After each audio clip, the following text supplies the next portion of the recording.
Hey guys, welcome back to Almost Every Monday. I'm Katie. And I'm Madison. And we're here to catch you up on what you missed this week. Yeah. Madison, take it away. What'd you do this week? How many weeks has it been now? 2? It's been 2. 2.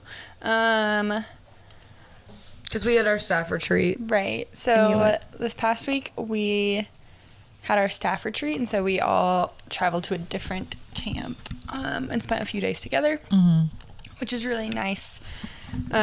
Break from the routine of work.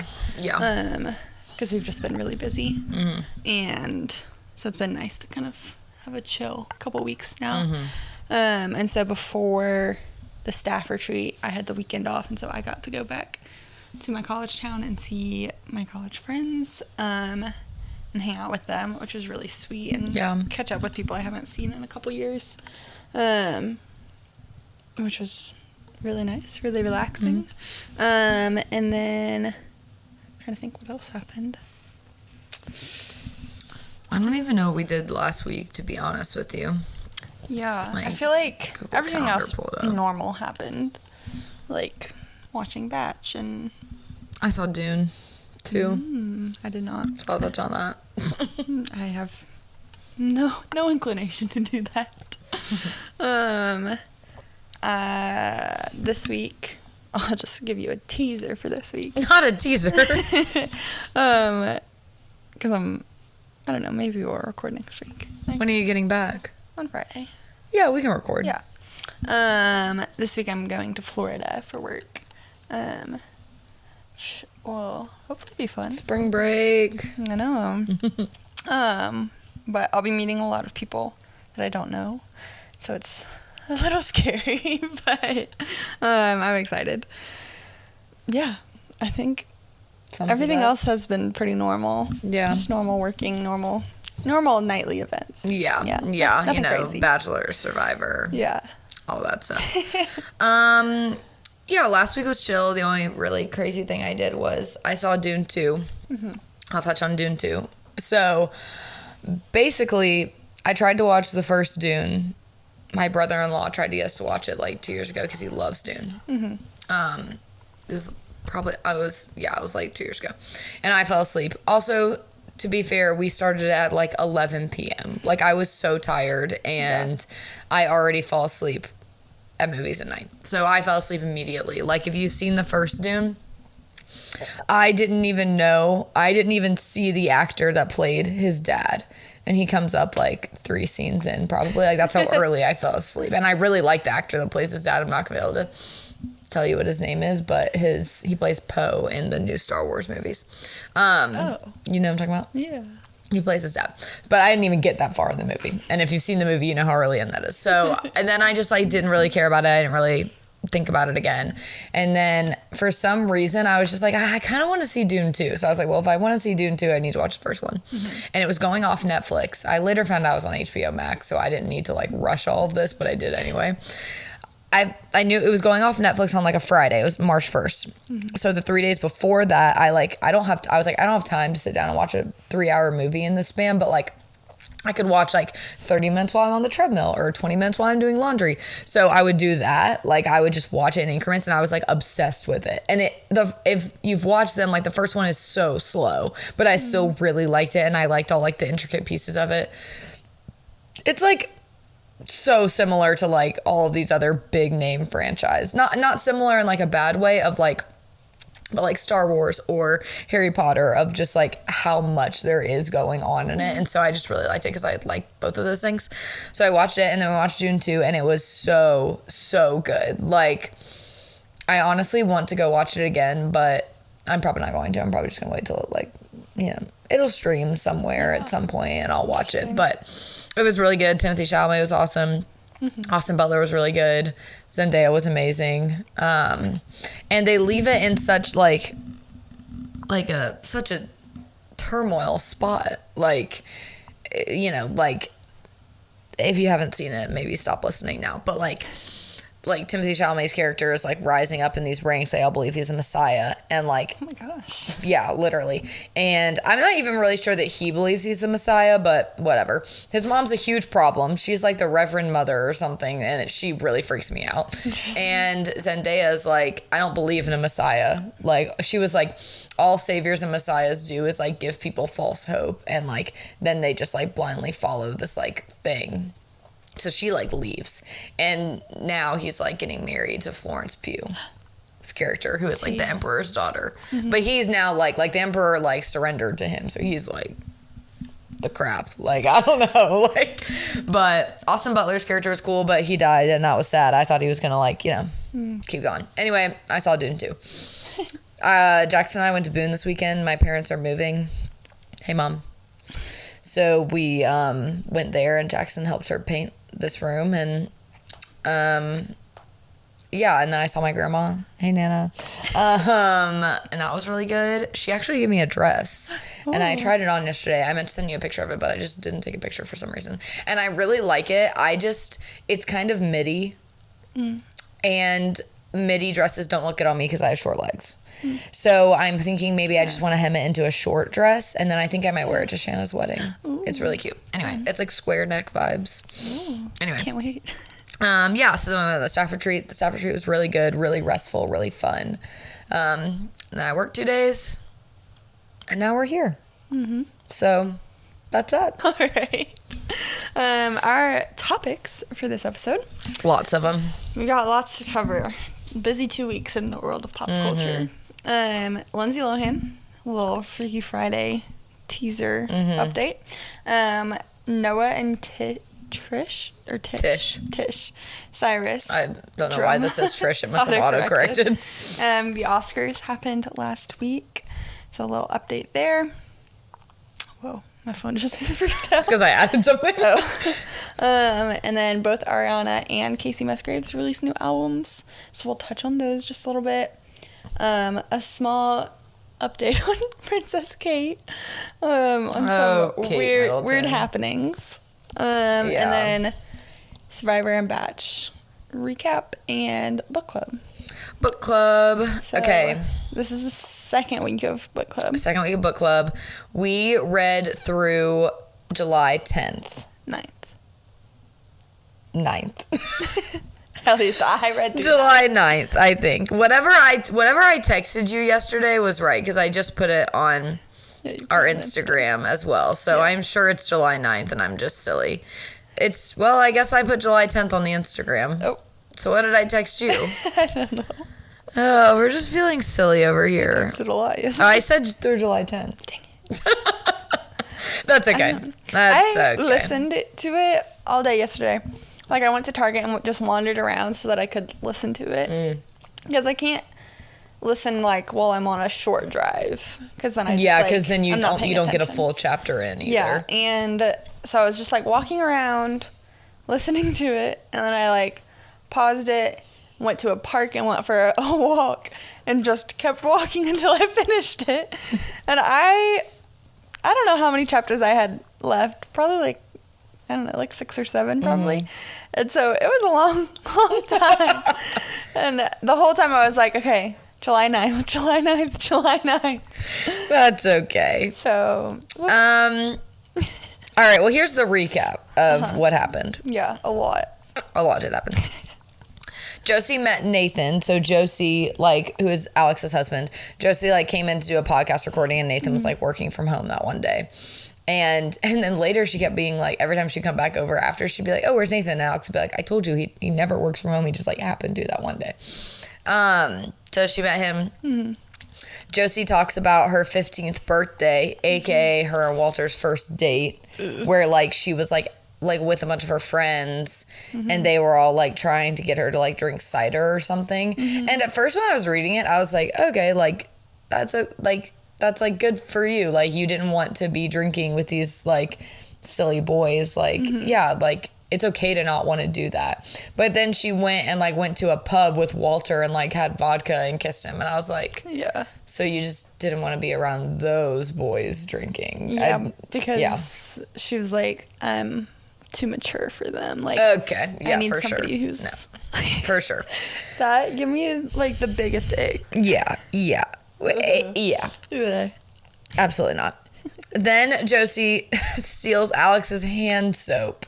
And like she had already stolen one thing and I don't remember what it was. Oh, an espresso pod. And I was like, okay. Now she's a klepto because in this block of chapters, she has stolen 3 things. She stole the hand soap, then she stole the magazine out of the trash can, which we'll get to, and she stole Alex's like nice bracelet. So I'm like, okay, now you're just a klepto. It's not like she like got it and then like stole a bracelet and then like sold it for money. Then I wouldn't really call her a klepto because I'd be like, well, you're just a thief. But you are like, you just are addicted to stealing this stuff and smelling it, and that's weird to me. Yeah. Josie and Alex, quote unquote, run into each other, and Alex offers to take her to coffee, but Josie disappears, and we later find out it's because she thought that she saw Roxy, her daughter that ran away or whatever. And so she went back to the coffee shop like the next day, Josie did, and like waited there to see if Roxy would walk by again, and she didn't. Josie tells Alex that Walter emails his sons, but earlier in the book, it said that Walter had no contact with them since they were 10. So I'm kind of confused about that. Of like, is he emailing them and like they're just not responding? Or is he lying about who he's emailing? Because remember in like when the son was talking, he was like, yeah, I haven't talked to my dad since I was 10. Yeah. Or maybe he said he hadn't seen him, but I just thought that was weird. Yeah. Because I don't remember her saying that he emails them, but I do remember as I was walking around Target that she was like telling Alex about like his wife and like how she didn't know that he was married for like the first 3 years of them knowing each other, and like she basically didn't know that he was married until they were engaged. Alex tries to Google Josie and finds nothing, which I think is really weird. Because she has an Instagram. So I'm like, at the very least, wouldn't have the Instagram come up? Because she like talks about how she like stalks whatever on Instagram. Yeah, maybe she has a burner account. Then Nathan catches Josie snooping on the Ring camera, which is so funny to me. God, I was like, mouth open, like what? I'm just like, I'm not saying that like Nathan is awesome, like that's not what I'm saying, but like I completely agree with him for being so freaked out. If Jackson looked in our Ring camera and saw you snooping around looking in our windows and then getting something out of our trash, he would be like okay, well, you're never hanging out with Madison again. Like that's so weird. That is so weird. But then they kept hanging out, and like Alex was like, I have that feeling, but I feel like I should still do the story. Yeah. And so then we found out that Josie has 9,000 pounds saved up, and she asked Alex to go shopping with her. So they go shopping, and she like buys a bunch of new stuff. And then Alex wants to like meet Walter and like have him on the podcast, and Josie was like, I don't really think that like that's gonna happen. And so then Josie instead proposes a double date. So that's where that is so my thoughts are as followed. The klepto comment. Alex and Josie are both weirdly interested in each other. Like they're so intrigued by the other person. Like even Alex is so like, what is going on with this Josie girl? But Josie obviously is more so intrigued, but Alex is still like Googling her and like still doing the podcast after she was like snooping around her house. And then I noticed that the author, I thought this was cool. I don't know like how long the author's been doing this in the book, or if like I just noticed it, and you might not notice it because you're listening to it, but on page 126, and then this is when I first noticed it, the author will like do a run-on sentence that's like, oh gosh, am I gonna be able to get to this page? Maybe. I don't even know how to do this on a Kindle. Basically, the author will like do purposeful run-on sentences, and I think that it's so interesting because I'm like, I'm gonna read it out loud, but okay, you tell your thoughts and I'll find this. Well, I think Josie's a freak. for creeping and taking all the things. So weird. I also noted, I was like, I can't decide if I'm feeling more like sad for Josie or if I'm more scared of her. I felt sad for her at first, and now I'm scared. Well, it's like every time she does something weird, then she talks about how, like, her and Walter, like, meeting or, like, her childhood. And, like, then I'm like, oh, my gosh, like, she's so traumatized and, like, living in her trauma. And then she'll do something weird again. And I'm like, bro. Yeah, like, yeah. I don't know what's happening. And then when Josie's talking about, like, when or if Walter's gonna die, like, so casually with Alex. Oh, yeah, and she was asking Alex if she, like, how she would feel if Nathan died. I was like, imagine someone asking me how I'd feel if my husband died. Even if we were, like, having some issues and he was, like, in a... Like, again, I'm not trying to defend Nathan. I think that what he's doing is so not okay and, like, weird and sketchy. But, like... That's such a weird... Yeah, that's such a weird thing to ask somebody. Crazy. And then... Oh, when... It fast the clip flash of the forward. guy, that now owns, is it Fred? Fred, the dog. And he's like, a strange lady came up to us with a hood on and sunglasses and, like, just was freaking out that she needed help taking care of her dog, like, and was it just asking if we could take it to the shelter, and, like, I was like, what's going on? I'm terrified. Like, it's just kind of terrifying to me. I'm like, what? Where does this book go that you have to give up your dog? Like, she loves this dog, like, she and so I'm like, trying to, like, what does she? Out. Yeah, like, what does she do to where she can't take the dog with her? Maybe the dog's just like maybe she does like something to Alex, and the dog is like an identifying thing because Alex like knows her dog, but. I thought that part was so weird. And also, did you notice the magazine that she stole out of the trash? It's like the note that she found in it. Or the receipt, but also like it was talking about these like vacation homes, and I don't remember where it was, like what vacation spot it was, but it was like talking about the specific vacation spot, this house there, and she was like making notes of like what pillows she liked and stuff. And then the scene where she like gives the dog away, they were at that same place, like they were at the beach where that beach house pictured was from the magazine. So I thought that was weird. Notice that. Yeah. Oh. No. Okay, I have the run-on sentence. Okay, so I'm gonna read it. It's when she's trying on clothes. Okay. It hangs loose and shapeless on her, and she immediately takes it off. Sorry. I'm trying to find out where it stops having periods. Okay. Then she tries on one of the dresses that Alex chose for her. Soft floral jersey with a V-neck fitted to the knee, and she checks the price tag and sees that it's $49.99 and that she can afford it. And then she feels a shiver of excitement because the dress is exquisite and because it makes her look pretty and shapely and young, and because it is not made of hard-wearing denim but of a soft, silky fabric that feels beautiful to touch.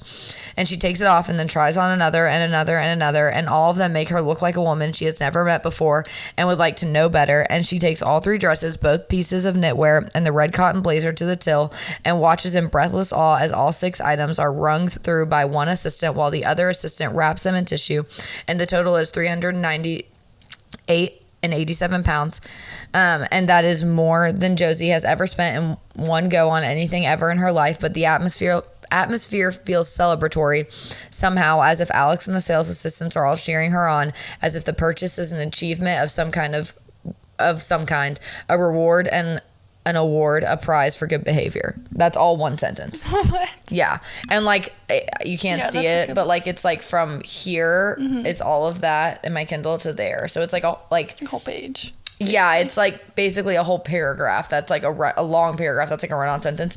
And she does it like a couple more times. So I'm like intrigued by that. But I just thought it was a cool like thing that the author did. Now I'm gonna have to find my place in it, but that's July 10th. July 11th. Right. And then at the very end, when she suggests they go to dinner, the four of them, like, that makes me so nervous because I'm like, both the ladies already know all the dirt on the other one's husband. Yeah. And I'm like, that. And Walter knows nothing about these people, like, barely even knew that she was hanging out with Alex. Yeah, and then all of a sudden she's going to do other things. Yeah, and then, which I think is weird too. I'm like, why wouldn't you just say I'm going to hang out with my friend? I mean, I guess because she hasn't had a friend in 20 years, but I'm like, that's weird. And then Nathan knows that Josie's a freak. So Yeah. So I feel like it's going to be bad. yeah, I also feel like it's going to be bad. And yeah, I just think that, and even when like Josie was telling Walter about like them going to dinner, she was like, this is what we're doing. And like, you need to like get a new outfit and like all this stuff. And like get your haircut. And I was like, oh my gosh. That must be July 10th. Yeah, that is July 10th. So and, like they just suggested it. And at the end of July 10th, Alex texts Josie and is like, hey, I want you to bring a picture of the girls, like your daughters, to dinner. Like, I want to like see a picture of them. And I want to like talk about them. And Josie is like, I don't know how to talk to Alex about the girls. So that July 10th is such a short chapter, but that's what happens. So I like literally have no idea what's going to happen. Yeah, like, actually, I have no idea. Like, I'm like, is she going to murder someone? I don't know. It's kind of giving, there was this movie, like, I don't know how many years ago, like, when I was a child, and so I never saw it, but where it's like, I think it's maybe, I don't know what it's called, or who's in it, I just, like, briefly remember the, like, premise of, like, one girl, like, they become friends, and then she's, like, obsessed with her, and, like, starts to take on her life, and, like, essentially becomes the other girl. Oh, is it like they're roommates or something? I think so, yeah. I actually don't even want to say the only thing that I know about that movie because it's so disturbing and gross. I'll tell you offline. But I never watched that movie either because we were young and I wasn't. Not that I wasn't. It's kind of like a horror movie, low-key. Yeah, I think so. Anyway. Because I think she kills her. I don't know. Or something, I don't know. Yeah, well, I just, like, I don't really have a ton to say about what I think is going to happen because I genuinely don't know what's going to happen. And I kind of like that. But I do feel like this next chunk is about to be, like, crazy. Bruh. Also, I think it's weird that sometimes I'm getting annoyed at book descriptions because it tells us in the book description that Josie disappears. Yeah. And we're halfway through the book and she hasn't disappeared yet. So, like, I just think that that's, like, kind of weird. Like, yeah. We're halfway through and we don't even, I don't know. Also, I'm like really holding on to the title of like, none of this is true. Cause I'm like, what's not true? I don't know. I'm counting something. Hold on. Actually, I'm not going to count this right now, but I will post on the Instagram what we're going to read through for next time. But I'm intrigued. I'll say that much. Yeah, same. Okay. Lindsay Lohan confirmed that a Freaky Friday 2 sequel is in the works. She was on Andy Cohen's, she was on his Sirius XM show. And she confirmed that a follow-up to the 2003 film was in the works. And Andy Cohen asked her if there was a timeline for production to start. And she was like, she said, I won't say that yet. I don't want to say too much. We're both excited. I'm going to speak for Jamie. So I'm intrigued to see on that, but I feel like we're not going to get that till like 2026. So wasn't there just a like remake of it by Disney? Yeah. I mean, I think it went straight to Disney Plus or something. Yeah, I don't know much about it, but there was something like that, but I think it got no attention. Yeah. I mean, it was probably awful. Yeah. But there was something, but this is like, I guess we'll have. Well, I mean, I guess she didn't confirm that like her and Jamie are in it, but like they're at the very least producing it. So yeah, but she did say it was a sequel. So in my head, it's gonna be like Lindsay Lohan's gonna be the mom, Jamie is gonna be the grandma, new kid. Yeah. I wonder if Henry will be in it. Is that his name? The brother? I think Harry? Or is that the stepdad's name? I don't remember. I can't. Actually, both of those sound right. I think that Harry. I don't know what the fiance's name is. Do you think Chad Michael Murray's gonna be in it? No, I definitely don't think long biker I hair? definitely don't think he's gonna be in it. Maybe he'll be the dad. I think he would make a cameo. Maybe he'll be the dad. That would be. It would be so fun if he was. But I think he would make a cameo at least. Yeah, Harry is definitely the brother's name. I don't know what the stepdad's name is. I don't even know if he has a name. He definitely does. He does, Obviously. But that's happening. Yeah. So yeah. A quick update on the Cyrus family. So essentially a few weeks ago, it came out that originally, and I actually want to point something out that I haven't heard anybody point out before. Okay. But originally, Tish Cyrus got married to Dominic Purcell. Okay. Like a couple months ago. Ryan. Ryan, yes, that's the stepdad's name. So Tish and Dominic got married, I believe, at Miley's house. So they got married. Miley was there. Brandy was there. One of the brothers were there. But Noah and another one of the brothers were not there. And Noah was photographed like that day or that weekend in a Billy Ray Cyrus shirt. So all that happened. People were like, oh, Noah's not at her mom's wedding because she's loyal to her dad, which is stupid because her dad's also engaged and like moving on. So whatever. Then fast forward, this is something that I've seen fast forward, Tish, it comes out, a source close to the family says that Noah and Dominic, who, mind you, Dominic is 50 some years old. Noah Cyrus is younger than me. I think she's 23, 22. Like, she's young. Mm-hmm. Yeah, she is. Were friends with benefits for 8 months. And then Tish and Dominic started dating. And Tish was aware of their friends with benefits situation. And so that's why Noah wasn't at the wedding. Mm-hmm. And people are like, Miley had armed guards at the wedding to make sure that Noah didn't come. And people keep saying that like Miley and Tish have been feuding with Noah for a while. But when Miley accepted her Grammy, she thanked Noah in her speech. And no one's talking about that. They're talking about how like Noah and Miley are like estranged and like they have no contact. And I was like, no, she's definitely estranged from her dad because she did not thank her dad in her Grammy acceptance speech. Which is a big deal because he's also in music and one of the main reasons that she's in music. However, she did thank Noah. So interesting. I just thought that was interesting to know. So, and when this first came out, I didn't really like believe this. That like what is this? Sorry.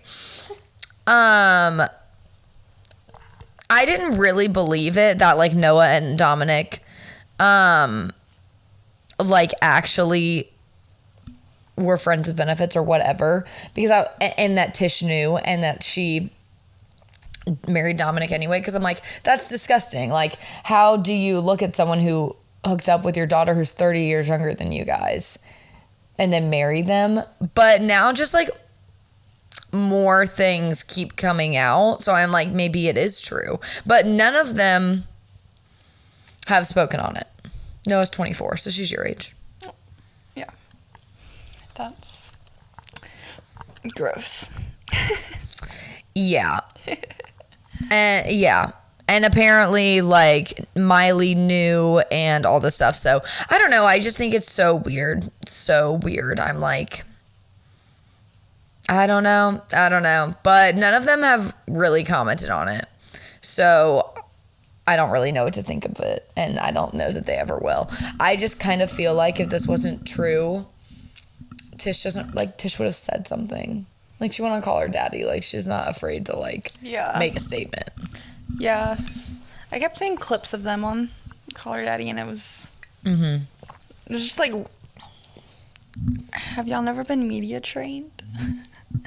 Like, the things that they were saying. Honestly, Tish like, maybe not have. I was like, I feel like. And Miley definitely was and definitely doesn't care about that anymore. Yeah. I don't know. Yeah, I don't know either. Anyway, we'll see if they ever. I don't think they're ever going to comment on that because that at this point was like 2 weeks ago that came out. So I doubt they're going to comment on it. They're probably just waiting for it to blow over. I just think it's weird. I just think it's so strange that people are like, yeah, Noah's completely cut off from Miley and Tish, when I'm like, well, Miley did thank Noah in her Grammy acceptance speech, so that is something. She didn't thank her dad, so must not be completely cut off. Yeah. So. Who did? Who's her other daughter? Yeah, Brandy, perhaps. Yeah. She's the one that did the... They have a podcast together. Oh, they look so similar. They really do. Like, so similar. It's so strange. I'm looking at her Instagram. Okay, next up, the Oscars. Yes. I personally really like the way they did the Oscars this year. I thought it was entertaining to like every song that was nominated was performed. And then for like best actor and best supporting actor and best actress and best supporting actress, they like brought out people who had won it before to like talk about all of the nominees. I thought that was really cool. I just like, it was a very entertaining show. Like sometimes I'm bored by award shows, but this was probably the one I was most like locked into.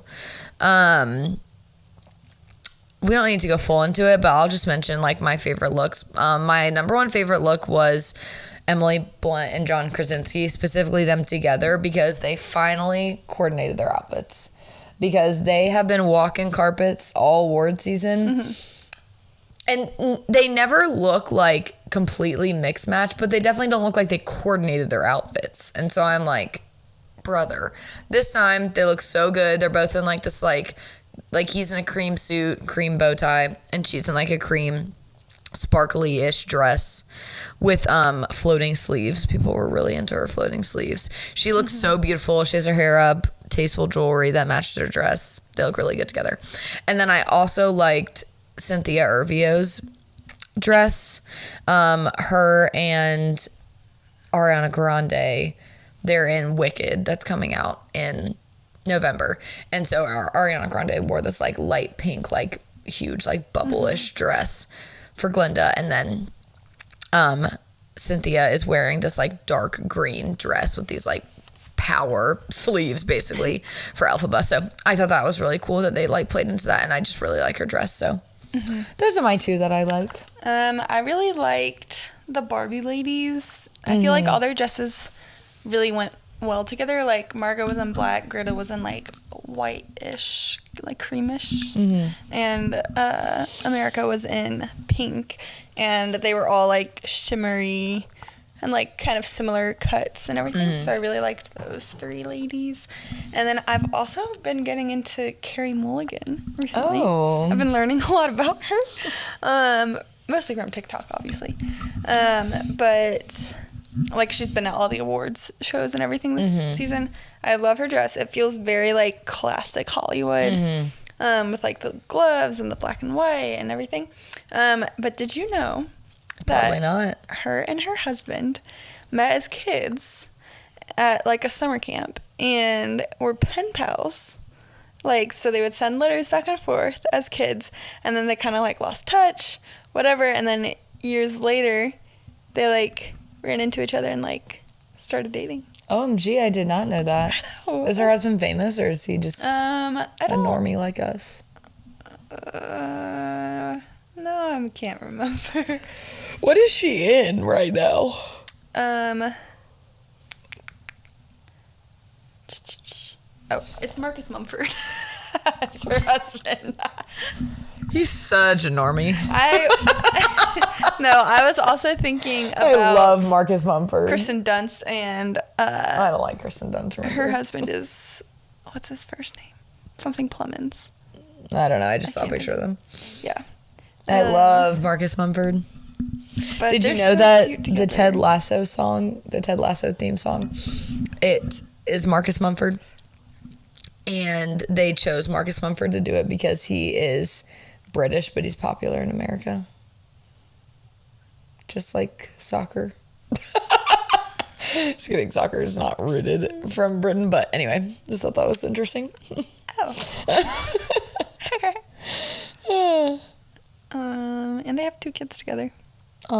Slay, Marcus Mumford and Carey Mulligan. Anyway, who else did you like? Scary. Oh, that is scary. Let me go back.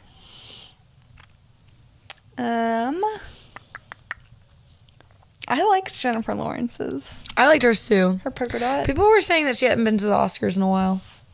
Yeah, I feel like she hasn't been out and about. Yeah. a ton over the last. I would agree. Honestly, probably since she became a mom. Yeah, so fair. So I'm like, I don't know. I liked Emma Stone's dress too. I will say that. I liked that it broke and from I felt her bad so bad acceptance for that. Yeah. She was like, my dress is broken. Don't look at the back of it. Okay, bye. She is so cute. I was so happy for her when she won. I really wanted her to win. Jackson, I didn't think she was going to, but we really wanted her to, and then she did. Yeah. I love her. She's so cutie. I loved the I'm Just Ken performance. Yes. And how he had so much fun with it. Yeah, all of them did. And like I've seen so many people posting on TikTok and Instagram like the backup dancers and stuff. And it just looks like they had such a good time like practicing and rehearsing and like everything. But I liked that their outfits were inspired from Gentlemen Prefer Blondes, the Marilyn Monroe movie. Oh, yes. And like Ryan Gosling was Marilyn Monroe, which is hilarious. And like all the guys' outfits match the guys' outfits from the movie. Like all the Ken dolls. Yeah, which was so funny. And like such a funny like callback at the Oscars kind of thing. And like how he started right behind Margot, and Margot was just like dying laughing. I don't know. I love them. No, I love them, and I love that cast. Like I feel like they're all so close. Yeah. I just really liked it. It was funny. And okay, also I think I was listening to somebody talk about this, about like him and Eva Mendes like they don't walk the carpet together or whatever. But she posted a picture in his like trailer or like dressing room or whatever, and like next to like the jacket that he wore, and was like, well, it's time to put the kids to bed and going home. But I just think they're such a funny couple. I'm like, you guys have been married for probably a long time and have multiple kids together, but you're not walking the red carpet together.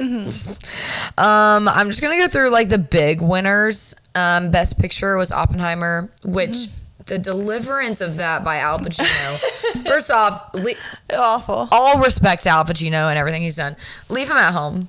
Leave him at, like, I'm just like, that was horrible. And I got what they were trying to do. Like, they gave all of the Best Picture nominees like their own moment. Like when you would come back from commercial break, it would be like nominated for Best Picture, Anatomy of a Fall, and it would show like a longer trailer for it, if you will. So like they tried to give them all their own moments, but then Al Pacino delivering it, like it just fell flat. That was not, and they know that. They know that. He said, it looks like Oppenheimer. He said, I can see Oppenheimer. What? Excuse No. me? No. And everyone's like, is that him announcing it? Or? Yeah, it was awful. Best Directing was Christopher Nolan. He's never won an Oscar before. That's surprising. He's been nominated 8 times. Yeah. Best Actor in a Lead Role, Cillian Murphy. So good. I fell asleep during Oppenheimer multiple times. It wasn't my kind of movie. But he did do really well. Like he was really good on it. So from when I was awake. Best Actress in a Lead Role, Emma Stone for Poor Things. I really want to watch Poor Things, but I'm scared. Yeah, I'm scared. I've heard it's like kind of inappropriate, and that scares me. Yeah. I told Jackson he has to watch it first. Oh. Best Actor in a Supporting Role, Robert Downey Jr. I love him. Best Actress in a Supporting Role, I'm not going to say this right, is never mind. Davine Joy Randolph in The Holdovers, which I didn't watch. I also really want to watch Anatomy of a Fall. Because people were saying, well, I read the description, and it's about a lady. She's like accused of murdering her husband, and the only witness is their blind son. Oh. So I'm intrigued to watch it. Best Writing for Adapted Screenplays, American Fiction. Best Writing for Original Screenplay was Anatomy of a Fall. So those are good, and there's some other categories. But and Best Cinematography was Oppenheimer. So yeah, and Best Original Song was What Was I Made For, which is by Billy and Phineas, and they are now the youngest people to have 2 Oscars, which Billy is crazy. Oh yeah, Billy, sorry. So it's just crazy. I love them together though. Yeah. So I feel like they could have a long career if they, like, even if they stopped making albums. Like if they just did like film scores and stuff. Which I feel like they really like doing, so. Yeah. I feel like they're very good at like taking like a feeling or like emotion or scene and like creating a piece that like perfectly matches it. Like even with their albums, like they're very, I don't know, like emotional, I guess. Yeah, they are. Which is pretty cool. But yeah. But yeah, that's the Oscars. Lastly, Vanessa Hudgens. Oh my gosh. I can't talk because I have a sore in my mouth and it really hurts. Vanessa Hudgens hard launched her pregnancy. Yeah. She's like really pregnant. Yeah. I'm like, you guys must have gotten pregnant like right when you got married. Yeah, or maybe right before. Yeah. Yeah, she probably, did she say like a date or anything? I didn't know she said anything. I was wondering if like she posted on Instagram or something. Yeah, I feel like celebrities don't normally share their due date. Yeah. True, I guess. I'm like, she's at least like 5 or 6 months. Oh, yeah. Her bump was big. Yeah. Like, you could tell. There was no question. But she also looked stunning in all black. So and, like, good. her hair looked really cool. So, congrats, Vanessa. And, hold on. Pause. Well, here's what I want to say while you're looking that up. I am upset that Suki and Robert weren't there. Because I would have also liked to see her dress or her bump in a dress. Because she would have done something cute. Maybe next time, maybe when the next Batman movie comes out, she obviously won't be pregnant anymore. I mean, maybe she'll be pregnant again by that time. I don't know. But still get to walk it again. I love seeing them together. They are the most like beautiful aesthetic couple to me. What are you doing over there? Looking for Vanessa Hudgens' due date. No, because I remembered somebody had said something about somebody who commented, and I was going to confirm that it was real before I said something. Commented on what? Her Instagram posts from the Oscars. Well, this post, it's like literally just like her on the carpet, like holding her belly. Oh, she looks so good pregnant. Corbin Blue commented. Brenda Song commented. Kenny Ortega, Monique Coleman, Bart Johnson. He said, "What? No way." Bart. Sophia Richie, Donatella Versace. Oh, Lily Pons. Not all the big celebs. So many people. All the big names. Gerber. Kaya? No, like the brand Gerber. Ariana Grande. Oh, Ariana. Hey, somebody said that Zac Efron commented on one of them, but I don't know which one it is. Yeah, I don't know either.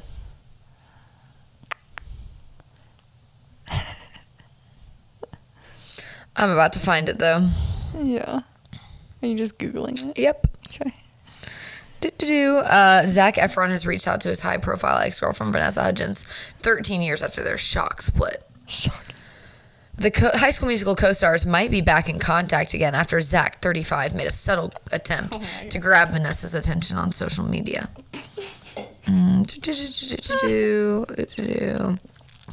13 years after their split, Zac has sent High School Musical fans into meltdown this week after following his famous ex-girlfriend on Instagram. Wait, what is this from? Oh, this is not it. This is from April 2023. Oh my. Found it. All right. Oh no, I don't want to watch a TikTok about it. Oh, maybe I just honestly He commented. Apparently, he commented and said, "She's killing it. I couldn't be happier for V." Which is a little interesting because why would he talk about her in the third person? Like, what did he comment that on? I don't know. It's not telling me. It's just a TikTok. So I want to know what it was. Because I'm like, is it on, like, Entertainment Weekly's posts maybe about it? God himself only knows. Like, that would make sense, I guess. Well, those are the Oscars.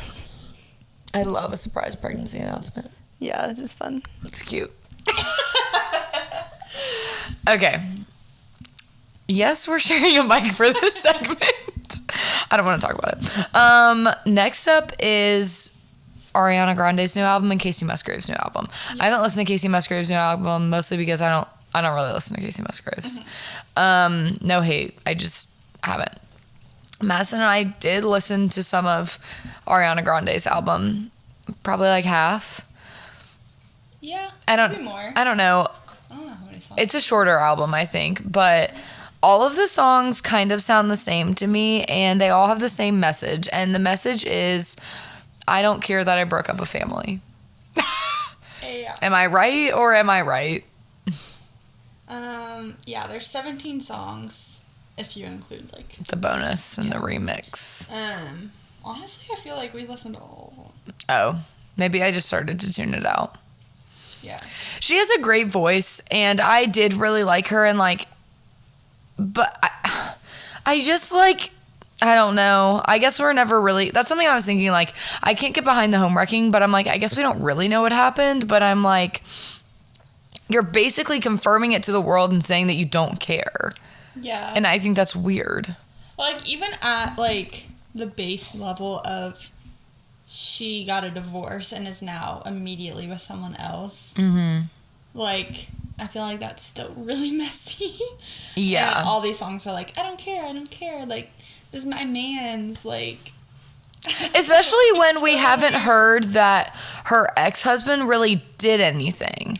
Like, it's not like he, like, cheated on her or, like, up and left her. Like, to my knowledge, they had a pretty amicable divorce. Mm-hmm. So, like, it's not like we're like, screw him and now you have this way better guy. It's like, yeah, you got divorced and now you're dating SpongeBob. And SpongeBob had a wife and kid.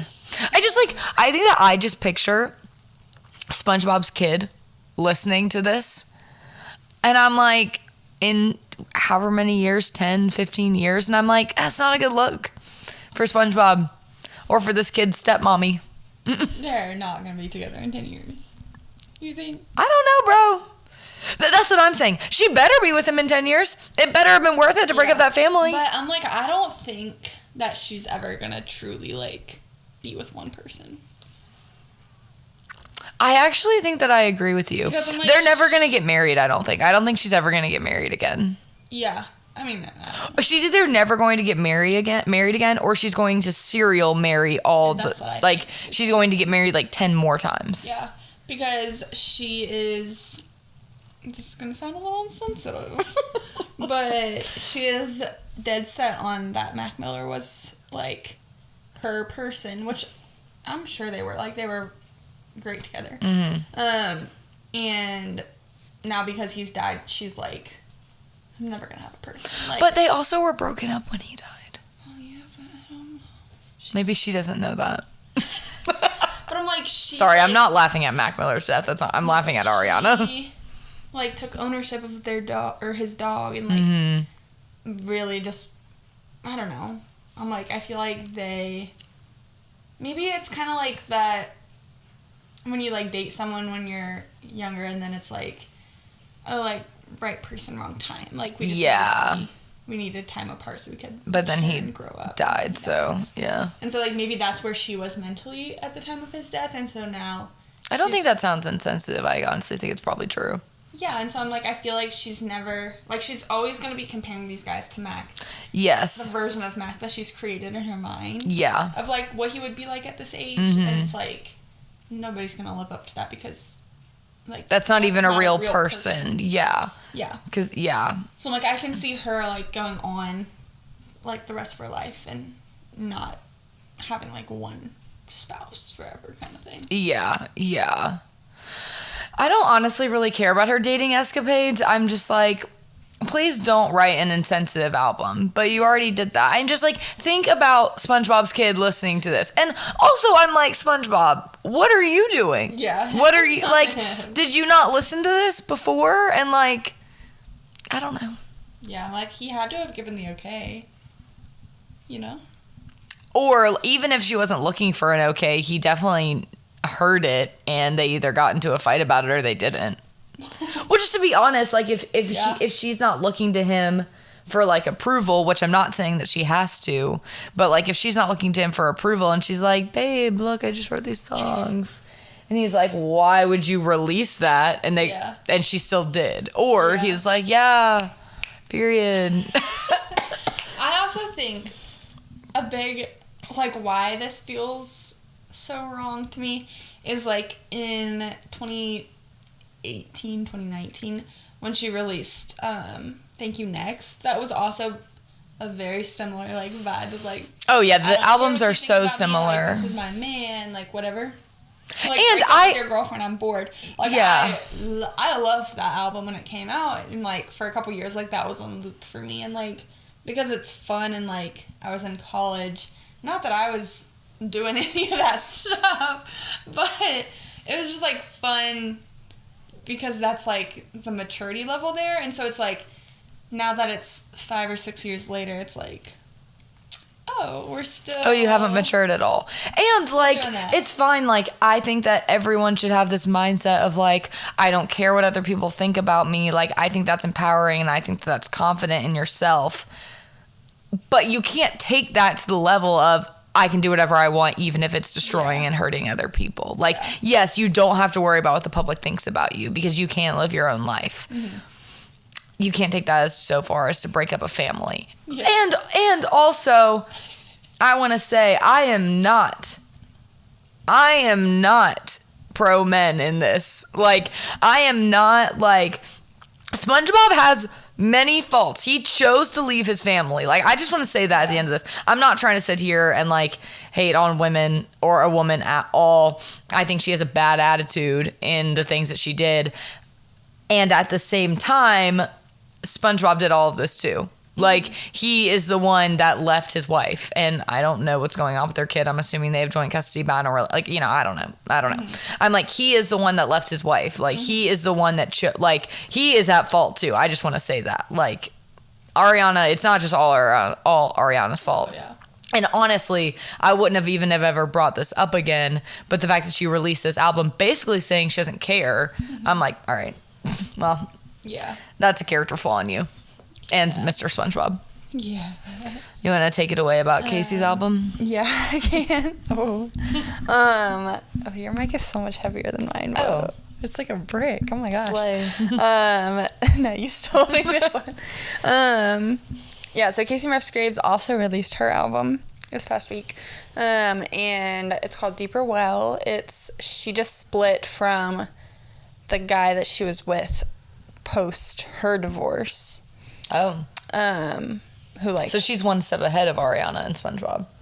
Yeah, but I don't know that it's quite the same. Oh. Like, in the sense that it's not like... I don't know that she ended her marriage for this guy. Kind of thing. Like, I think, like, they got a divorce... Which, is that what happened? I don't think that Ariana ended her marriage for SpongeBob, or did she? I thought it was like... I think it was pretty close. I thought that...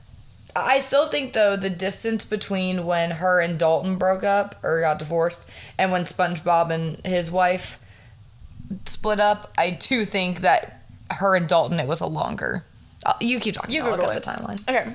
Back to Casey Musgraves. So she put out a whole album, Golden Hour... Now I'm second guessing if that's the actual name of it, but there's a song called Golden Hour on it, and that it's like all these like really sweet love songs about her husband. Hour, yeah. Okay, and so everyone, Casey Musgraves fans are like, oh, like that is true love, like this is like it for her, like. All that, and then they got divorced, and everybody was like, what is true love? Mm-hmm. And then she, like, very publicly got into, like, different drugs and traveling and going to Japan frequently, I think, maybe to do drugs. And she just had a very different outlook on life. Like, she's from Golden, Texas. Like, I don't think that's what people in Texas were doing. And... So, like, I kind of stopped following her because I was just like, I don't know what your vibes are now. I'm confused. But with this album, it's, like, very healing. She's, like, owns up and she's like, yeah, I used to wake up in the morning only so that I could, like, smoke and, like, get high. And, like, but now it's, like, she's, like, healing and trying to do better for herself and take care of herself and all the stuff, which is really cool. I like the song The Architect, because, like, look, it's about God. And she's, like, saying, like, when I look in the mirror, I wonder, like, can I change this? Am I moldable clay? Like, should I talk to the architect? Is there even an architect? Kind of thing. And so, that's cool. Yeah. And she has, like, a song called Cardinal. Would you like Cardinals? I love cardinals. I have a cardinal tattoo. Yeah. I do want to listen to that song. Yeah. But yeah, I feel like it's good vibes from her, like growth, and she's like addressing the growth that she's experienced over the last couple years, which is pretty cool. That is cool. I have a timeline on SpongeBob, Ariana, all these people. So Ariana and Dalton did separate in January. Now Dalton was saying all throughout the summer, up until SpongeBob and Ariana were like confirmed dating by TMZ. No, 2023. Okay. So I was like, Sorry, last January 2023 is when Ariana and Dalton split. Dalton was trying to say all throughout the summer that like he wanted reconciliation and all this stuff and he wanted to get back together, which maybe is true, and he can want that and she doesn't want that, whatever. SpongeBob posted about his wife, his ex-wife now, I guess, Lily, for Mother's Day. So that was in May. Okay. Then July 20th is when TMZ reported that Ethan and Ariana were dating. But it was in the same report that said SpongeBob and Lily were separating. Like, it had been reported months before this, that Dalton and Ariana were splitting. But the same TMZ report that reported that SpongeBob and Ariana were dating also reported that SpongeBob and Ethan were dating. And then the next day, Ethan went private on Instagram.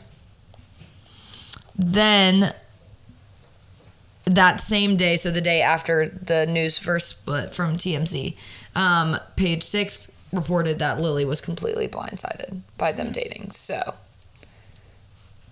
you know, it feels kind of weird that he went from posting her for Mother's Day to 2 months later, he's dating somebody else. And that's what I have to say about that. Yeah. Messy.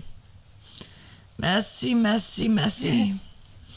you know, she doesn't care. Yeah. Okay. Here's what I want to say about this. Kate Middleton is causing a ruckus right now. Now, I'm not saying she's the issue. I'm just saying the whole situation has caused some ruckus. Yeah. Here's what I know to be true about the situation. Months ago, the Palace, reported that she was having abdominal surgery. You weren't going to see her for a while. You weren't going to see her till Easter, which is coming up. Yes. You weren't going to see her till Easter. Okay? So don't ask. That was reported. Yeah, okay. Then, which is already interesting. Yeah, which is a little weird, but whatever. Then Prince William put out some statement and he used a crest that he hadn't used since he was single. And everyone was like, where's Kate? She's dead. Or she got a BBL. Or he cheated on her and they're getting a divorce. Or she's in a coma. All these wild things came out. Okay. And the Palace came back and was like, we told you guys you weren't going to see her till Easter, so shut up. Then Kate posted the photo from Mother's Day. Somebody posted the photo from Mother's Day. I'm going to be honest. I'm fussing on the details because I genuinely don't care. Like I think that it's so weird. February 20th is when William posted or put out a statement. With his crest. With his little They said right after Christmas, like around New Year's, that we weren't going to see her till Easter. And then she or someone posted a picture of her and they have 4 kids, right? Or how many kids they have? 3. 3? Okay. Posted a picture of her and her 3 kids. And everyone was like, this is photoshopped, whatever. Okay, it says, thank you for your kind wishes and continued support over the last 2 months. They have a joint. Oh, okay. It's so like Kate and William. Kensington. Okay. Like, that's their Kensington Palace, yep. Instagram and Twitter. Wishing everyone a happy Mother's Day, C. And then it's like, gives like photo credit to the Prince of Wales 2024. Which I'm like, that's kind of weird that they said that. Yeah. So everyone noticed a million things that were wrong in this picture that were allegedly photoshopped. Yeah, like all the kids have their fingers crossed. There's like weird little spots where it's like clearly photoshopped, edited. Maybe it's different pictures put together. Like her hair is weirdly like fuzzy. People think that her face, it's from a different like photo, and she just like photoshopped her face onto this thing. Yeah. And so like everybody went crazy talking about it. So much so that the same day, or no, a day later. Yeah, it was in the same day. From their official Instagram, Twitter, like many amateur photographers, I do occasionally experiment with editing. I wanted to express my apologies for any confusion the family photograph we shared yesterday caused. I hope everyone celebrating had a very happy Mother's Day. C. Like, that is so weird. And then they haven't said anything about it since then. And I'm like, it's just getting bigger and bigger. What's happening? The conspiracies. And this is what everyone is saying. So after the royal family, after they give birth, they have to appear on the steps of the hospital hours later. And so Kate has done that with every single one of her kids in full clothing and makeup and her hair done on the steps of the hospital. So everyone is like, if she can do that, why can't she post a video of herself saying, I'm fine, like, y'all chill out? Because she doesn't want to. Like, she doesn't want to post a video. Like, she doesn't want to do that at all. And I don't know what's going on. I don't know if they're getting a divorce. All of a sudden, all of this stuff is coming out about how, like, William has a mistress, and we've always known that. And I'm like, I don't know who we is, because I didn't know that. Yeah. I didn't know that he had this mistress. What? That was, like, confirmed, like, he has a mistress, or people, like, because Camilla was, like, confirmed. Like, people knew that. Yeah, but even before, like, they got divorced, like, people knew that. But I'm like, is it like that? Is it like how we knew Camilla? But, like, low-key. It's like, they're, like, family friends or something. Like, because she's also married. But her husband, like, lives in Italy or something with a friend most of the time. Just like, okay. What is wrong with these people? Ugh. They don't, like, their families are such, like, levels of whatever, power, money, whatever you want to say, that, like, modern technology doesn't apply to them. And so it's as if they were living in, like, the 1800s. Like, they're still behaving that same way of, like, having Rose's mistresses. No, like, all of them.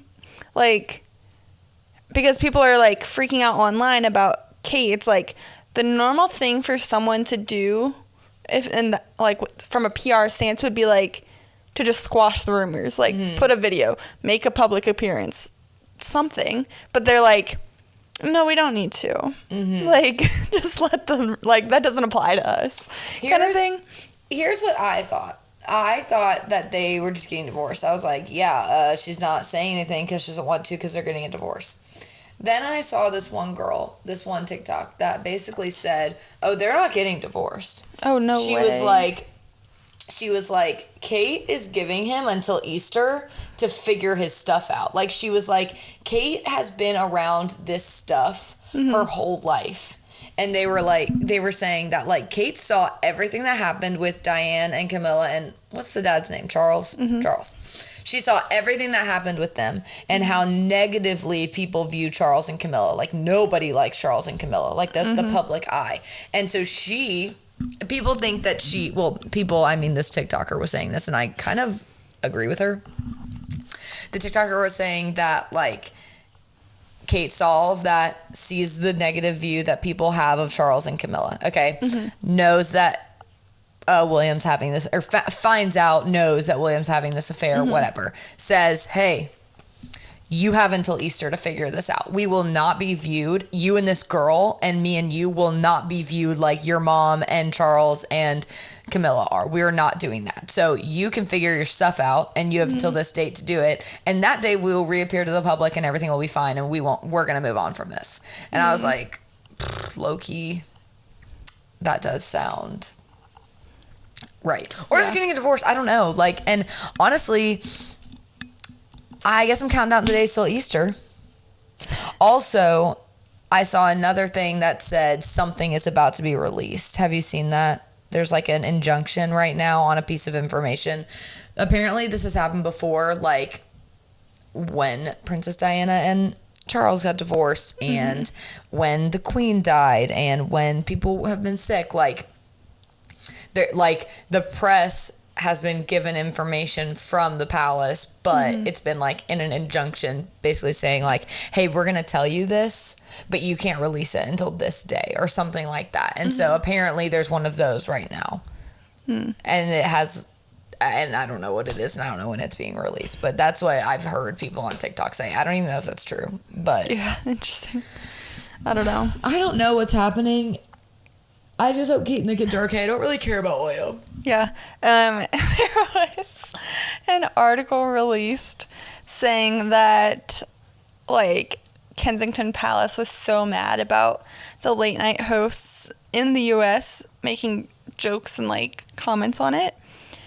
Oh. Like, because they didn't ask permission from Kensington. LOL. Like, how British media has to, like, confirm it and, like, has that. They're going to get upset with us. Yeah. And so, like, they were just upset that nobody asked them. And everybody was like, yeah, we don't do that here. Like, we don't care about you that much. That is funny, actually. Yeah, which is just crazy because it's like... And, like, do you know how many people on TikTok are saying stuff, too? Yeah. Like, they don't care But it's either. like, you don't... Like, you think that every late night host in America talks to every celebrity that they're going to comment on? That's crazy. That's... No. That's funny. Like, Yeah, they are no better than the Kardashians in our mind. No. Oh, no. The people... I wonder how it is in the United Kingdom of, like... Yeah, like, I know the Kardashians are famous, but, like, I don't mean this in, like, a weird way, but, like, I don't have any, like, reverence for the Kardashians. Like, sure, I respect them as human beings, but, like, I'm not, like, holding them in this high. No, I know. I'm saying Americans, we're not holding them in this high standard. Yeah. We're just, like, picking apart their lives because they put it everywhere. Yeah. But it's, like, do people in the United Kingdom have that, like, reverence for the royal family? No. I'm like, so why do they think Honestly, that... not unless you're, like, over 50. Then maybe. But it's like... But they have no respect for Charles and Camilla. No. So it's like a lot of people were really obsessed with Diana, obviously. Everybody knows that. Because she was, like, so candid and open and just kind. And, like, she broke a lot of barriers down for the royal family and did a lot of great stuff, but then was treated like crap. And she was open about being treated that way. And so then everybody lost respect for the royal family, and so, like, people our age now couldn't give two hoots. And it's like people were just starting to like Harry and Meghan and, like, their influence on the royal family, and then what happens? They get kicked out, or whatever, however you want to view it. And so it's like I feel like the royal family just has a really bad rep. I don't think it'll ever happen, but I'm like, I wonder if, like, someday they'll just, like, stop having a monarchy. Oh, I doubt it. I don't know, but I'm just like, I wonder how does that work? I mean, there would have to be an entire, like, British Revolution. Like, there would have to be an entire civil war for them to change their government. That's not going to go down quietly. Well, yeah, no, I don't expect that. So they'd have to have a civil war. But I'm like, I don't know. Because I'm like, in my mind, in, like, modern civilization, like, civil wars aren't really happening. Like, they are happening in places that are not as, like, established. And so I'm like, I wonder what that would look like in today's world. That's why I'm not saying that it's not going to happen, but what I am saying is the United Kingdom really going to have a civil war? I feel like probably not. Probably not. And also, like, I feel like they don't really care about the royal family because they also have, like, parliament and, like, it's not just like Charles is just saying and doing. It's not a dictatorship. Like, they still have, like, so I feel like they don't really mind that they have a monarchy. Like, I feel like they don't really care. But I don't know that. I don't live there. Yeah. You know what I want to know? I want to know what Harry Styles thinks of all of this. Like, I want to know, like, this is this is his land. Like, this is his government. Like, I just want to know. I want to know forget his tell-all. I want to know his candid thoughts on the royal family and the things that have gone down. And, like, if he respects them, if he thinks the same things about them that he thinks of the Kardashians. Which maybe he feels, like, differently about the Kardashians because he like, dated one of them. But just wondering. I'd love to hear his thoughts on it. I like that this episode has really gone into, like, moral compass questions. Like, what? You never know. What's going on? You just never know. Yeah, maybe in his tell-all he'll have, like, a chapter about the royal family. You know what I just realized is that we talked about Kate Middleton on the last. Yeah. I, like, kind of forgot that. I was wondering why you were giving all the backstory. I'm wondering why I recapped it too. But, I mean, if you didn't listen to the last week's, then you just got the recap. But maybe I cared more last week. But this week, I just don't care. I just want Kate and the kids to be okay. I don't care about William. I don't care about Charles. Yeah. Maybe they'll move to L.A. Meg and Harry. Oh. Duplex. I don't think that Catherine really likes Meghan. Like, I think that's, like, one of the big I don't think issues. any of them like Meghan. Yeah, but because I think they're racist. There it is. I'm not laughing at racism. I'm just like, I don't think that any of them do, except for the Queen, and now she's dead, so. You think the Queen liked Meghan? Yeah, because he had to ask the Queen's permission. Remember that in the documentary? I mean, yeah, but Charles had to ask her permission to marry Camilla. Yeah, but Camilla was a good option for him at the time. He didn't have to ask her to get divorced. I'm pretty sure he did. Oh, maybe. No, because when Harry talks about him asking his grandmother for her permission, like, he talks so highly of that conversation, and also Meghan talks so highly of the Queen. She does not talk highly about the other people in that family. So I think that the Queen was fine with it. I think the Queen upholds the institution, but she was above it. Like, she was better than it. You know? Charles, I don't know what he's doing. I kind of think that he's on death's doorstep. No, for sure.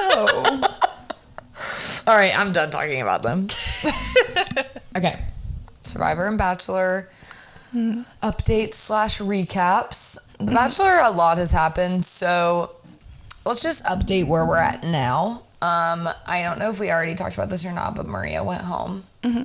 I really want her to be the next Bachelorette, but I don't know if that's going to happen. Not because I know anything specifically, but because I don't trust anyone who works for The Bachelor. So there's that.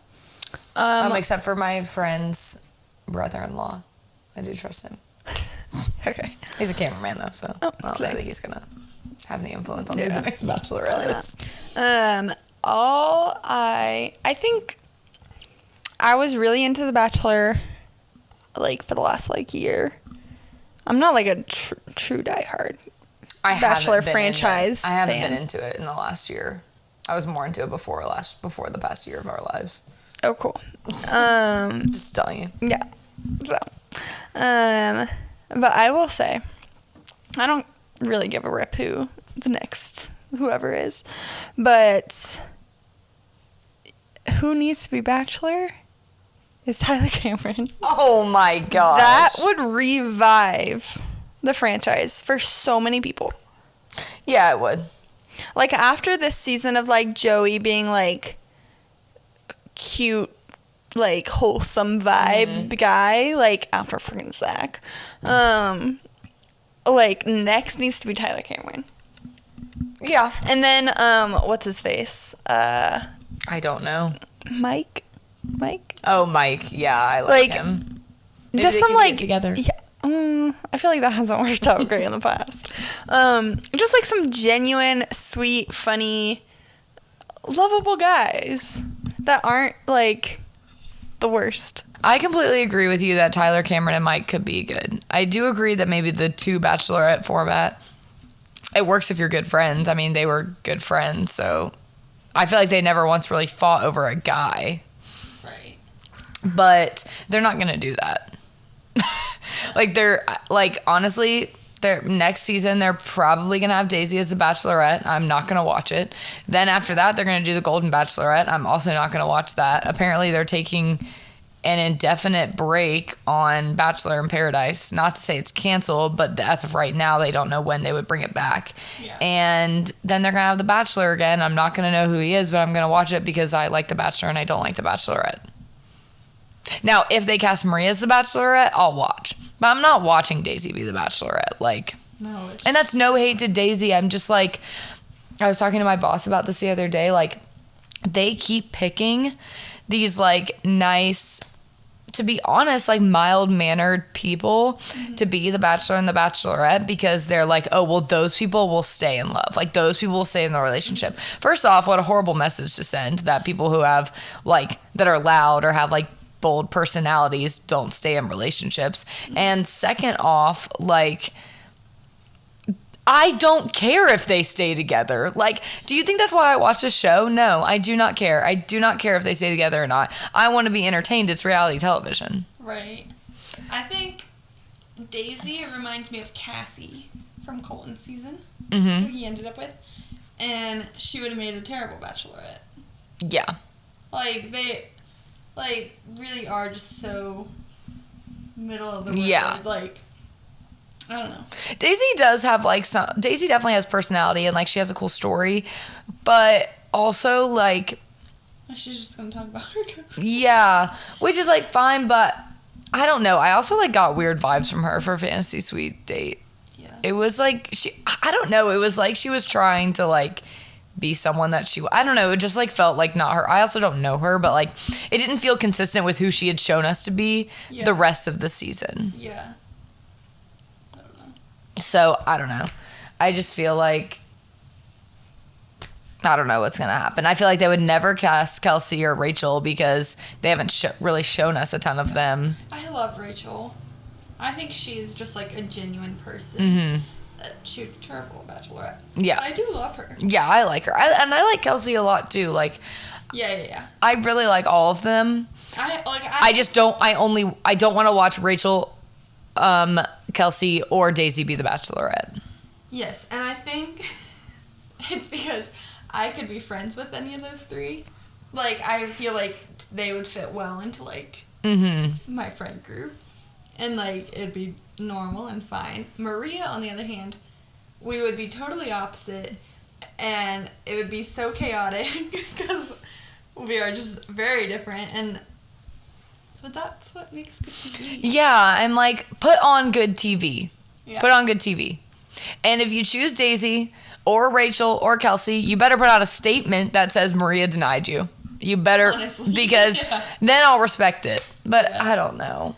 Yeah. I don't know. But that's what's happening right now. They just have fantasy suites he had fantasy suites with Rachel, Kelsey, and Daisy. Who just got divorced or broken up with? Like, that was, like, with someone from their season. Good gosh. I don't know. Caitlin Bristow. Is she single now?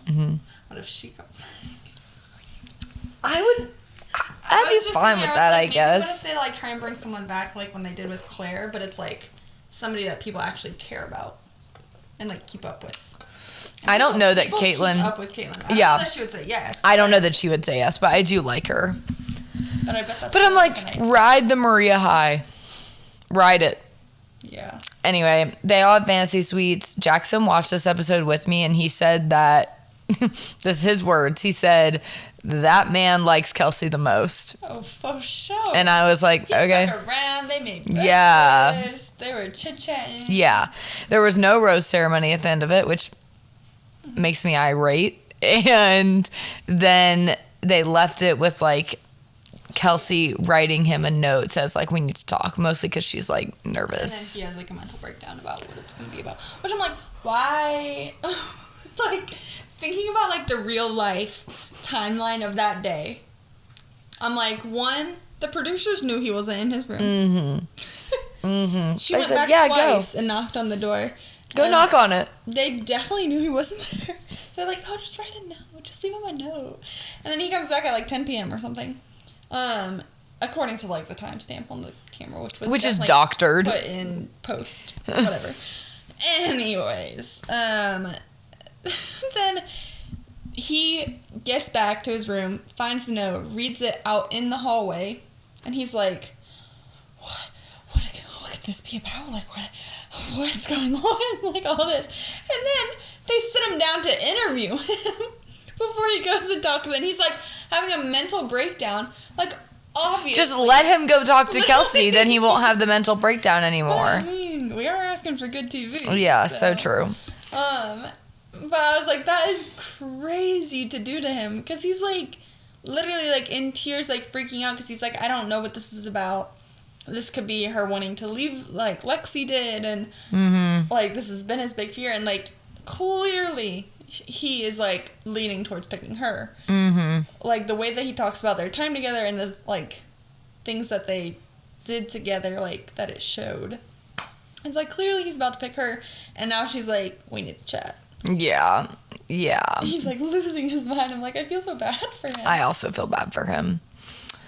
But I guess we won't know for 2 weeks because today, as you're listening to this, tonight is the Women Tell All. And then next week is the finale? Yes. Where they, like, meet his family. Yeah. They do a last date, and then he does the proposal. Yeah. Guess we'll see how that goes. And then never You before. think it's going to be, like, a 2-night thing? I don't have the energy, but probably. That's a lot. I feel like usually it's like 2-night. Especially, well, my guess is that they'll show the rose ceremony at the beginning or end of the Women Tell All. They've done that before. Yeah, that might make sense. That would be in their best interest time-wise. Honestly. Unless it's a 2-night thing, then I think it's going to... Or it's going to be a 3-hour thing. Yeah. So I don't know. Anyways, I'm over it. I'm also over it. So, Survivor. Yes. This is fresh on my mind because I just watched it last night. Oh. Basically, in Survivor, the same tribe lost again. Please don't ask me any of the tribe names. I'm very into Survivor. I don't know the tribe names. Do you know them? Sika? That's the one that lost again? No. That's one of the other. Vanu? Anyway. The guy's name is Banu. That's what I'm thinking of. And no, but one of the tribe names is very similar. Oh. But I can't remember Well, what it starts with. This tribe, the one that keeps losing, the purple tribe. Yeah. They're like, nobody's ever had a worse start in Survivor history in the new era. And I'm like, you guys didn't see the premiere of Luke. Like, because they start filming before the other season airs. So, like, they didn't watch it. Yeah. Like, they didn't know who won or how it started. So that's, like, just, like, a funny thing that the producers threw in there. Because it's like, they didn't know that anybody had ever had a worse start, but they had. Or the same start. Right. Honestly, Honestly, arguably worse because everybody was quitting Lulu. Yeah, that's true. At least these people want to be here. So, you know, they're all not in good shape, the purple tribe. Then they do the immunity challenge and they lose. And I really didn't think they were going to. Yeah. Like in the beginning it really looked like they were doing something. Together. Yeah, and they didn't get it together. No. Q blamed himself, which is sad, but I'm like, you're blaming yourself because you're arguably the only talent. Yeah, he's definitely the muscle of the tribe. But I liked that they, like, went into his story from that and, like, his life in, like, sports and that kind of stuff. That was cool. I looked up his wife's Instagram. She's cute. She played volleyball for Ole Miss. Oh, wow. But, yeah, and they focused in on Hunter's story, who's also from Mississippi. I really like Hunter. Yeah. I really like him. I think he's going to go far. Yeah, I do, too. I hope he wins, but we'll see. And then... So, yeah, anyway, the Purple Tribe lost again. Banu is freaking out. He goes on this journey. Yeah. And as suspected, he told the other two people on the journey everything that was going on with his tribe. Literally everything. And Tiffany, from his tribe, predicted that. And I felt two ways about it. First off, yeah, like, that sucks that he did that. But also, if I thought that I was going home, and he would have gone home, which we'll get to. or maybe, I guess, if I knew I was going home without a doubt, I would have done the same thing. He didn't do it intentionally. He just did it because he's emotional and was just like, whatever. Yeah, I probably would have done the same thing. I would have been like, yeah, these suckers are sending me home. Let me tell you everything about them. I feel like I would have done the same thing, even if I didn't think that I was going home.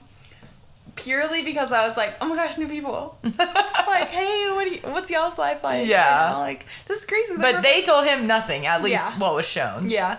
And he's just like, yeah, and this person, they're together, and I think, like, last week we voted off because And I was like, oh, good God, man. Like, interviews, who were the other two people? It was Liz and Ben. Okay. I can't stand Liz. Yes. I can't stand her. Liz was talking, and she was like, yeah, I just kept, like, nodding my head and letting him go on and on because, I mean, this is all really useful information for, like, when the merge or tribe swap happens. Yeah, literally.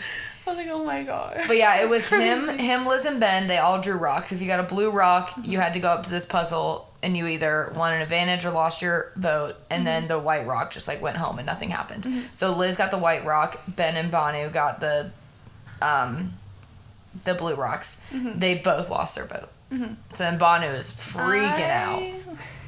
I told Shanna this, but I think I could have done that puzzle. Jackson was saying that he was like, I don't know, he didn't say that he could do it, but he was like talking through it and was like saying what Banu should have been doing, so I feel as though Jackson could have done it too. Carson from 2 seasons ago posted like a diagram of it. Of course he did. How to solve it. And I was like, no, definitely, like, I think I could have done that. Maybe not if I was, like, sleep deprived and starving. And but all right that. now in this moment. But, like, in real life, in, like, normal situation, I think I could have done it. Yeah. For sure. Yeah. So they all go back to their tribe. Ben tells them that he doesn't know if he won it or lost an advantage. Like, that he doesn't know what happened, the answer to it. That was dumb. That's so I understand not wanting to tell them that you lost your vote, but that seems interesting. Yeah. I would have just been like, yeah, I got the white rock. Actually, I don't know, because if they say something... Because remember in last season, the two people were sitting on the bench, and one of them was like, hey, is this what happened? Because this is what they told me. And the other person was like, oh, no, that's not what happened. So I kind of understand that, because like, that would corroborate with like whatever Liz says, because like, I guess Liz wouldn't know if they knew or not. Yeah. But, and then after that, Brandon, no B. Yeah. He was like injured and he sat out of the immunity challenge. And then the medical team and Jeff, they all talked about it, and the medical team was like, he really needs an MRI. So Jeff and the producers and the Survivor team made the decision to pull Brandon, which is really sad. So he got pulled from the game, and then in the middle of Banu having this breakdown to Tiffany, because also Q was trying to come up with this plan that they could vote, what is her name? Lizzie? Her name's Kenzie. Kenzie out. Yeah. And Tiffany was like 50-50 with it. Like, she really didn't know. She was telling Banu, like, I haven't made up my mind yet. I do think that would have been the smart play to vote out Kenzie instead of Banu, because Banu's not going anywhere. He's not winning. And he said that. He was like, I just want to be on the jury. And I was like, oh, good God, man.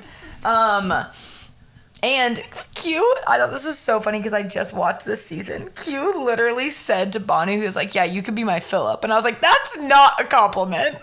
That's not a compliment. I don't remember. Philip is this crazy guy. Crazy is probably really rude to say, and I think that crazy is like not a good term. But this guy, he was on a season with Boston Rob.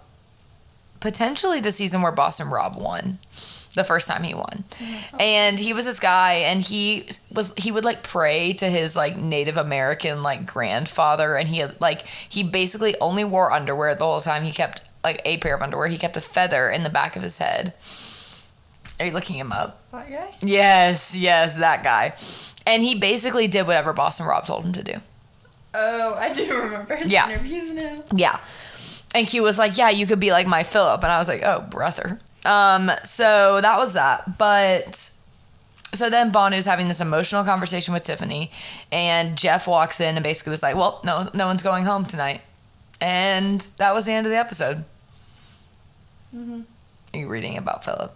Yeah. He was a character. Malcolm. Oh, yeah, Malcolm. Here's his Instagram. He has an Instagram.